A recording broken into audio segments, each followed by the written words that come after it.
लेकिन भगवान के सन्मुख पहुंचे वो कब मालूम? भगवान कहते हैं मोहे कपट और छल छिद्र न भावा, निर्मल मन जन सोहे पावा। समझ बोले भगवान कमाएंगे मोह कपट छल छिद्र न भावा। अगर आपके हृदय में छल है, कपट है, ईर्ष्या है, द्वेष है, तो भगवान तुम्हारे पास कभी आने वाले, चाहे जितना भोग लगाना, चाहे जितना लंबा चढ़ाना, और भगवान कृपा तब करेंगे जब संसार के साथ आपका कोई छल न हो। ये साथ करता, अगर छल कर रहे बोले भगवान कभी नहीं आएगा। महामतम कथामृतस्य स्वाद कुशलासौन को प्रभि।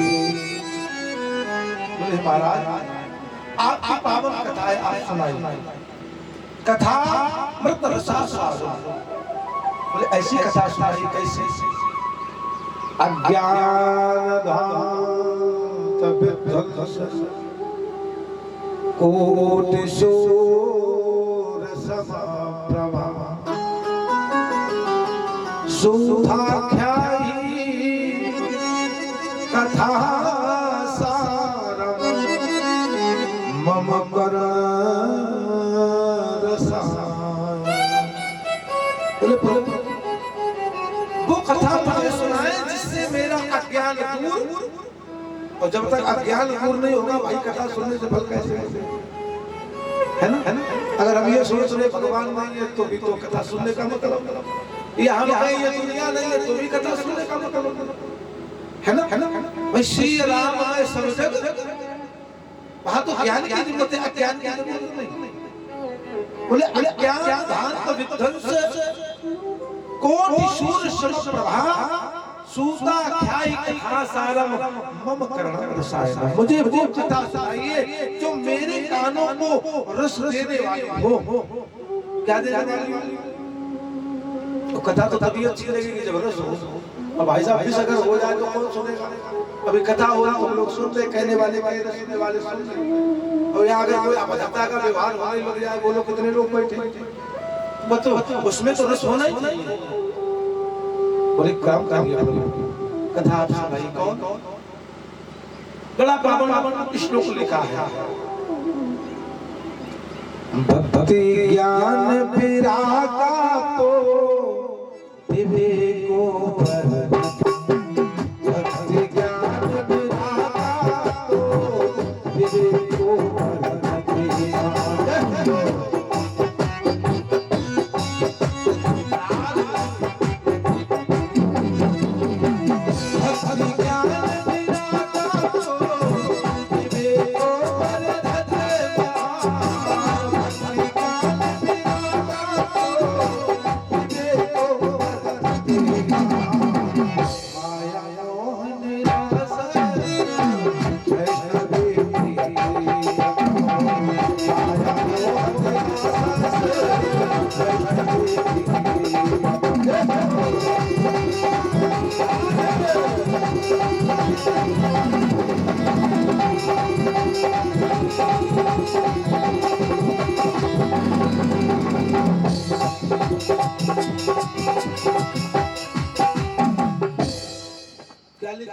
हमने संकट घटा बेटा सब गिरा जो सब हमारो पड़ता दे दो ज्यादा कुछ नहीं। अब बंदर तो हनुमान जी हो तो है ना? अब उसने जब देखा तो और थोड़ा खिसियाना बंदर, तो हमने देखा ये ऐसे कंट्रोल में नहीं आएगा। हम बाजार गए तो बगल में लगा रहे, एक हमने मिट्टी की सुराही खरीदी। पहले सुराही चलती थी, बड़े बुजुर्ग जानते होंगे, इसमें मुख छोड़ा होता था। सुराही ली और उसमें 100 ग्राम चने डाले सुराही में, नीचे गड्ढा खोदा, छोटा सा सुराही और उसको बंदर को दिखा के चने उसी में उसे छोड़ दिए, और बंदर को चने बड़े बड़े हैं आप सब जानते हैं, ठीक है ना? अब चने जब उसने देखे तो हमने चने डाले, दूर गए तो चना का ध्यान उसके दिमाग में, उसने उड़ता छोड़ दिया और आगे आगे उसने हाथ डाल दिया। कथा ध्यान से समझो। बंदर ने हाथ डाल दिया सुराही में। अब इधर से हाथ चला गया और उधर से मुट्ठी बंद हुई तो अब हाथ निकल नहीं रहा है। तो हाथ पकड़े कौन? हाथ को रोके कौन? यही हम ज्ञान कराना चाहते हैं। देखिए, बंदर रूपी जीव है और जो वो सुराही को माया है, ये अनुभव करिए, ठीक है ना? और मोह रूपी चने, क्योंकि जब तक बंदर उन चनों का मोह नहीं छोड़ेगा, समझ में आ रहा? जब तक बंदर उन चनों का मोह नहीं छोड़ेगा तब तक माया से छूटने वाला नहीं है। बड़ी कठिन चीज है, माया से दूर तो होना ही पड़ेगा। और माया ऐसे दूर होती भी नहीं भैया, हमारी भी नहीं दूर। हम काय को कहते हैं भगवान को बड़े भक्त, हम ऐसी कथा कभी नहीं करते। लेकिन माया का छोड़ने का एक आश्रय है कि जो संसार है उसे भगवान मान लिया जाए तो माया छूट जाएगी, तो छूट जाएगी। और यदि अपने बड़ाई का भेद रहेगा, ये मेरे हैं, ये तुम्हारे हैं, तो माया कभी छूटने वाली। अरे यही तो गुनाह है, ये घर मेरा है, ये कैया मेरी है, ये खेत मेरा है, ये भाई मेरे, ये चाचा मेरे। पर जब सांस छूटती है तो कोई साथ देने वाला कहाँ तुम्हारे? अगर सांस छूटने पर भी लोग साथ दे तो संसार तुम्हारा कल्याण कर सकता है, लेकिन अंत समय में कोई किसी का साथी कोई है ही नहीं। बंदा बोले चले बहुत समय तक भी जीव सत्संग करता है तब भी उसका मौजूद होता। हम लोग चातिर कथा सुन ले गांव बड़े में देखो क्या तारीफ की का हम तो चातिर कथा सुन के आए, अच्छा कथा सुन आए, लेकिन बाकी व्यवहार भी तो चाहिए। कथा सुनने से व्यवहार ही आना चाहिए, सबसे अच्छा बोले, सबसे मीठा बोले, सबके साथ प्रेम का रिश्ता बनाए तो कथा सुनी। और यहाँ कथा सुनी और घर में बैठ गए तुम दिखाने ना तुम्हें पहले खत्म करते हैं। भाव की बात जो भी बात समझ लेते। सत्संग ये है कि सत्संग ईश्वर है, सत्संग सत्य माने सत्य और संग माने साथ।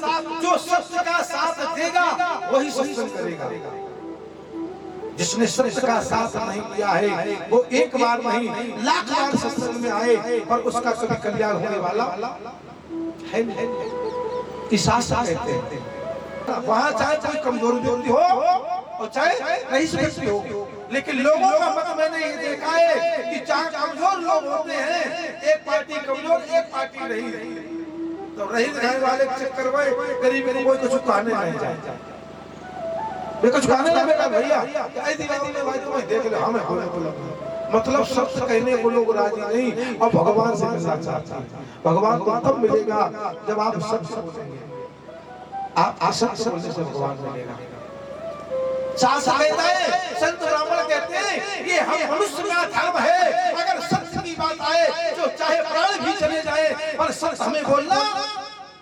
कोई मेरा सम्मान रखे तो रखे पर हमें कभी सत्य से डिगना नहीं चाहिए। अरे जब हम सत्य नहीं बोल सकते हैं तो हमारे जीवन का मतलब क्या है?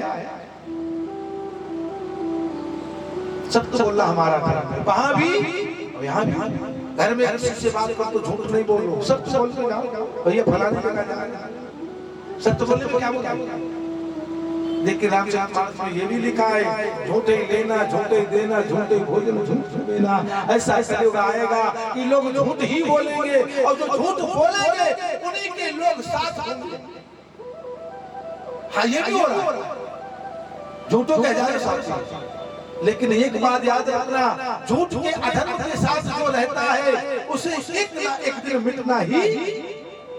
हाँ ये सत्य की बात है, क्योंकि लोग कहते सत्य कहते वेदवाणी कहती है कि सत्य हमारा धर्म हमारा परेशान हो सकता है, दुखी हो सकता है, पर कभी पराजित कभी हो सकता है। बोले भगवान का बगैर सत्संग के आपको विवेक नहीं मिलेगा। विवेक माने क्या? जब आप सत्संग में आएंगे तो आपको ज्ञान होगा कि यह अपना कौन है पराया कौन है। अपना कौन? कि भाव भाव और इस सज धज कर जिस दिन मौत की औसी आएगी, क्या आएगी? और सज धज कर जिस दिन मौत की और शहजादी आएगी, ना सोना काम आएगा ना कोई आएगी, ना सोना काम आएगा ना चांदी आएगी, ना सोना काम आएगा ना चांदी आएगी, ना सोना काम आएगा ना चांदी आएगी।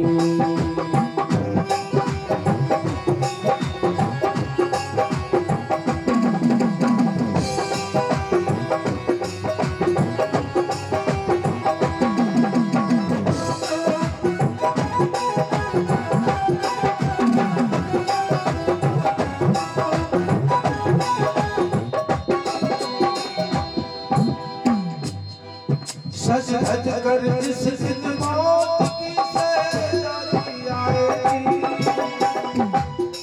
सज धज कर जिस दिन मौत की शहजादी आएगी, ना सोना काम आएगा ना चांदी आएगी, ना सोना काम आएगा ना चांदी आएगी,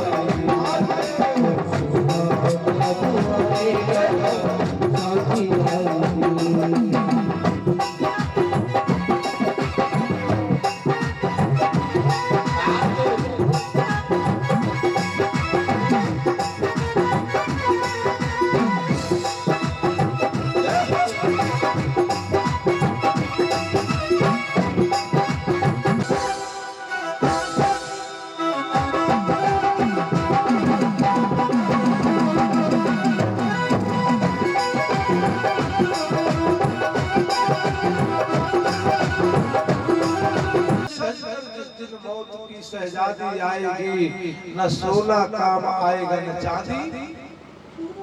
अरे किसके लिए जोड़ रहे? अरे हमसे बड़े पूर्वज पुरखा हमारे आप सबके रहे, वो जब नहीं ले जा पाए तो क्या हम लोग ले जा पाए? ऐसे ही सत्संग को करने के लिए नारद जी आए थे। कहाँ आए? भागवत जी में लिखा है, बोले है और सदा ना रहेगा और जमाना किसी का और नहीं चाहिए दिल दुखाना किसी।